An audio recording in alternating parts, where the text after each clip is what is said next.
प्रदीप भंडारी जी, भाई आप लोग खामखा प्रोपेगेंडा फैला रहे हैं। कोई अपमान नहीं, कुछ नहीं। कांग्रेस दिल से स्वागत करती है, सम्मान करती है। एक चेयर ही तो मांगी जा रही थी। ठीक है, बुजुर्ग लीडर हैं, धूप थी, मांग लिया तो क्या हो गया। वहां पे राष्ट्रगीत पूरा जैसा लिखा है, विधान है, उसी के हिसाब से पूरी ड्यूरेशन के साथ तमाम स्टेंजास जो हैं वो वहां पे प्ले किए गए हैं। फिनाज जी, पहले तो आपको और आपके माध्यम से देश की जनता को 88th इंडिपेंडेंस डे की बहुत बहुत शुभकामनाएं। आज भारत चौथी सबसे बड़ी अर्थव्यवस्था, प्रधानमंत्री नरेंद्र मोदी जी के नेतृत्व में तीसरी सबसे बड़ी अर्थव्यवस्था बनने जा रहा है, जिसकी बात प्रधानमंत्री नरेंद्र मोदी जी ने अपनी स्पीच में, और ये स्पीच हर देशवासी को पढ़नी चाहिए और सुननी चाहिए कि किस तरीके से भारत आगे बढ़ रहा है। पर पहले बात तो अजय वर्मा ने इतना झूठ बोलना शुरू किया फिनाज जी कि उनको यही नहीं पता कि आज गणतंत्र दिवस नहीं, स्वतंत्रता दिवस है। तो पहले तो अजय वर्मा भाई, आज स्वतंत्रता दिवस है, गणतंत्र दिवस नहीं है, इसलिए इतना झूठ मत बोला करो जितना झूठ बोलते हो। फिर प्रोपेगेंडा चला रहे हैं आप। पर चलिए, मैं आज आप इंडिया टीवी पे अगर सामने विजुअल, इंडिया टीवी पे अगर हम सामने विजुअल को देखेंगे, या यहाँ पे इस वक्त मैं वीडियो को देख रहा हूँ, अगर आप ध्यान से देखें पिनाज जी कि जब वंदे मातरम चल रहा रहता है, जब वंदे मातरम को गाया जाता है, सोनिया गांधी के फेशियल एक्सप्रेशंस को देखिए, उनके कितनी आग बबूला हुई है। वो आग बबूला होती है। राइट में राहुल गांधी सोनिया गांधी को देखते हैं, फिर सोनिया गांधी एक इशारा करती है, क्या हो रहा है, ये क्या हो रहा है। ऐसा तो हो नहीं सकता कि राहुल गांधी से कहें कि कुर्सी लेके आओ। अगर कुर्सी लाने के लिए तो किसी प्यून को या किसी वर्कर को कह सकती, तो या राहुल गांधी को बोलती हूँ, कैसे हिम्मत हो गई वंदे मातरम को चलाने की। फिर ये आगे बढ़ते हैं, और अगर आप यहाँ पे और वीडियो को आगे देखें, ये देखिए इनके एक्सप्रेशन, इस तरीके से आगे बढ़ती है सोनिया जी, और फिर जाके खड़गे जी उनको समझाने की कोशिश करते हैं कि सोनिया जी रुक जाइए, रुक जाइए, रुक जाइए, पर वो मानते नहीं है। और राहुल गांधी उधर बात करते कि हिम्मत कैसे भी अजय माकन तुम्हारी वंदे मातरम को चलाने की। तो आज कांग्रेस को जब देशहित चुनने की बात है, तो कांग्रेस ने देशहित नहीं चुना, और यही दिमागी नक्सल मानसिकता है जिसकी बात प्रधानमंत्री मोदी जी ने करी थी। और अगर मैं इनको बेनिफिट ऑफ डाउट दे दूं पिनाज जी, तो स्वतंत्रता दिवस के 80th सेलिब्रेशन पे रेड फोर्ट पे तो पूरा वंदे मातरम रेंडिशन हुआ था।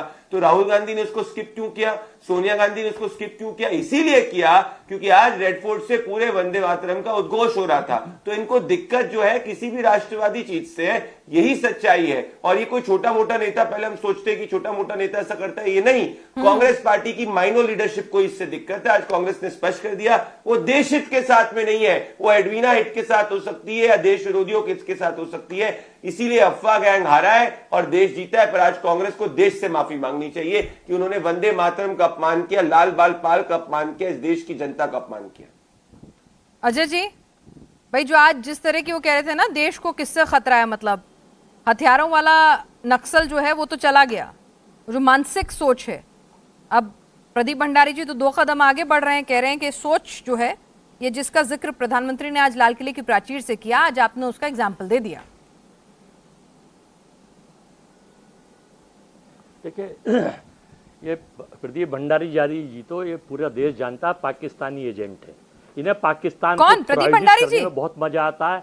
इनका जो वहाँ का जर्नल है वो इनका आइडियोलॉजी। कैसी बातें कर रहे हैं? कौन? प्रदीप भंडारी जी? खराब हो गया है क्या? वो इनका आइडियोलॉजी है। ये कुछ भी बोलेंगे क्या? हाँ, पाकिस्तान के। अजय वर्मा जी, एक बार फिर से सोच लीजिए। बीजेपी तो सारे दिन आप लोगों को नहीं। अजय वर्मा जी आज थोड़ा सिंक्ड आउट लग रहा है मामला। 1 मिनट, थोड़ा बेनिफिट ऑफ डाउट देते हैं। पूरे देश को पता है, देश को पता है कि पाकिस्तान, हिंदुस्तान, पूरा देश को पता है पाकिस्तान, हिंदुस्तान, शमशान, कब्रिस्तान और हिंदू मुस्लिम और जनरल असीम, इनका प्रायोजित पोस्टर वो है और इनका पाठ्यक्रम है। अरे भैया, वो तुम्हारे नेहरू जी थे जिन्होंने जो सिलेक्टेड प्राइम मिनिस्टर बनने के चक्कर में जिन्हें जिन्ना की वजह से पार्टीशन कर दिया और 4 लाख से ज्यादा हिंदुओं की जानें चली गई थी विभाजन विभीषिका में। अजय वर्मा जी, आप मुझे अभी तक ये नहीं बता पाए। मुद्दे की बात तो मैं कर रही हूँ ना, मुद्दे की बात कर रही हूँ। किसका भाई, वंदे मातरम से आपको दिक्कत है क्या? वीडियो में हो क्या रहा है? आप वो बता ही नहीं रहे आज।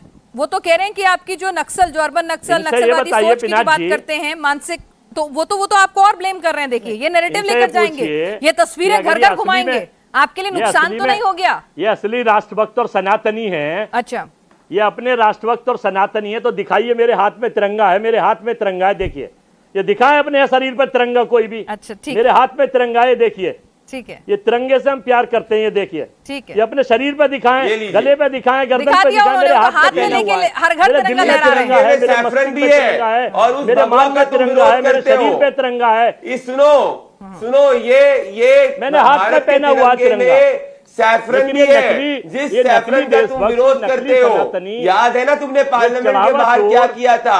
तुम दिमागी नक्सल मानसिकता से ग्रसित हो, याद रखो। चोरी कराने वाले अजीज खान साहब से हमारे साथ आगे। खान साहब, आपके नेता कह रहे हैं कि हम तो दूसरा एक वो अलग ही गाना उन्हें पसंद आया, वो तो कह रहे हैं हम वो गाएंगे। क्या हो रहा है? आप लोग ही बता दीजिए, क्यों है? कल जंगल चेयर मांगी जा रही थी कि क्या हो रहा था? आपने तो वीडियो देखा होगा। झंडा तो बाजार से कोई भी लाके दिखा सकता है। अरे अपने अजय वर्मा जी, प्लीज ऐसे मत करिए ना। तिरंगा है हमारे देश का राष्ट्रध्वज है, प्लीज उसका सम्मान कीजिए। वो आपके हाथ में हो, मेरे हाथ में हो, किसी विरोधी के हाथ में हो, दुश्मन के अपने। सुनिए ना, और इनके बाहर कुछ और है। अरे अजय वर्मा जी, प्लीज किसी को सर्टिफिकेट नहीं बांटिए, ना तो वो आपको बांटे ना आप उनको बांटिए। डॉक्टर अजीज खान भाई, आज क्या हुआ कांग्रेस दफ्तर में? अच्छे खासे मुद्दे मिलते हैं, राहुल गांधी का डिरेल कर देते हैं क्या? देखिए पिनाक जी, सबसे पहले आपको, हमारे सारे पैनलिस्ट को और उसके बाद देशवासियों को 80वें स्वतंत्रता दिवस पर बहुत बहुत बधाई, बहुत मुबारकबाद। देश इसी तरह खुशहाल रहे और तरक्की आगे करे, ये हमारी शुभकामना है और यही देशवासियों का हक है। 2-3 बातें बड़ी इंपॉर्टेंट है। मैं देख रहा हूं कि अभी जिस मुद्दे पे बहस हो रहा है, उस मुद्दे पे बार बार ये कहा जा रहा है कि वंदे मातरम का अपमान हुआ। मैंने पूरी क्लिप देखी है, पूरा स्टेटमेंट सुना है, तमाम तरीके की बातों को मैंने वर्कआउट किया इस पे। इनका ऑफिशियल स्टेटमेंट कांग्रेस का आया, जयराम रमेश जी ने कहा कि खड़गे जी चूंकि 82 साल के हैं और वो खड़े खड़े थक गए थे, जिसकी वजह से जो इशारा किया गया वो मकसद सिर्फ ये था कि उनको कुर्सी दे दिया जाए। अब सवाल इस बात का कि अगर कांग्रेस पार्टी ऑफिशियली इस बात को क्लियर कर दे रही है कि इसमें वंदे मातरम से इसका संबंध नहीं है, ये सीधा सीधा कुर्सी के लेने देने की बात है, बैठने की बात है, क्योंकि वो 82 वर्ष के हैं, वो थक गए थे। अब इसमें एक 10 सेकंड का क्लिप काटा जाता है आईटी सेल के द्वारा और उसका प्रचार प्रसार किया जाता है, माहौल खड़ा किया जाता है। क्यों खड़ा किया जाता है? इसकी बहुत खास वजह है कि आज माननीय मोदी जी लाल किले पे जब स्पीच दे रहे थे तो अपने 12 साल की उपलब्धियों को नहीं बता पा रहे थे। वो ये नहीं बता पा रहे थे कि इन 12 सालों में जो करोड़ों युवा बेरोजगार हैं, किसान परेशान हैं, जेनजी की स्थिति यह है कि पेपर लीक हो रहा है और उसके लिए धरना प्रदर्शन हो रहा है, उन पर लाठियां बरसाई गई। क्यों बरसाई गई? सर सुन लीजिए, मेरी बात सुन लीजिए, लाठियां क्यों बरसाई गई? डॉक्टर अजीज खान साहब, मैं बिल्कुल अरे सुनिए, एक करके देखिए, इन मुद्दों पर हम रोज बात करते हैं। आज टॉपिक वंदे मातरम में मैं आपसे ही पूछ रही हूँ, वहां पर न्यूज एजेंसीज के सारे कैमरास मौजूद थे, इनवाइट किया जाता है। 1 मिनट प्रदीप भंडारी जी, ठीक है अजीज खान साहब, मैंने आपको कहाँ रोका? मैं आप कैसी बातें कर रहे हैं? तो रोक ही दिया ना। नहीं, 1 मिनट, मैं आप ही के पास आ रही हूँ, सवाल लेके भी आप ही के पास आ रही हूँ।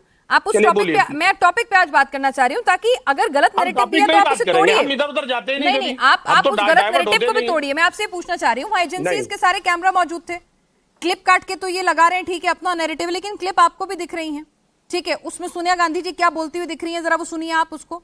उसके अलावा जैसे ही पहले 2 स्टेंजास खत्म होते हैं, तीसरे स्टेंजास पे ये असहजता शुरू हो जाती है, जिसको लेकर सवाल भी उठते रहे हैं, ठीक है। तो मैं टाइमिंग और स्टेंजास और जो वर्ड को सुनने की जो कोशिश की जा रही है, जिस तरह से कहा जा रहा है कि भाई स्टॉप बोल रही हैं वो, ठीक, तो मैं उस पर आपका स्पष्टीकरण चाहती हूँ। जी, मैं पिनाक जी उसी बात पे, बिल्कुल बोलिए। देखिए, जैसी जिसकी सोच होती है, हाँ, वो चीज वैसे ही दिखने लगता है, ठीक है। एक जहन कहीं ना कहीं बीजेपी की बन चुकी है कि 2 स्टैंजा के बाद कांग्रेस आगे वंदे मातरम का गायन नहीं गाना चाहती है, ये एक सोच बन गई है। अब अगर वहां कोई और भी हरकत हो रही है तो ऐसी स्थिति में उनको लग रहा है कि वहां पर वो रोका जा रहा है, लेकिन सच क्या है?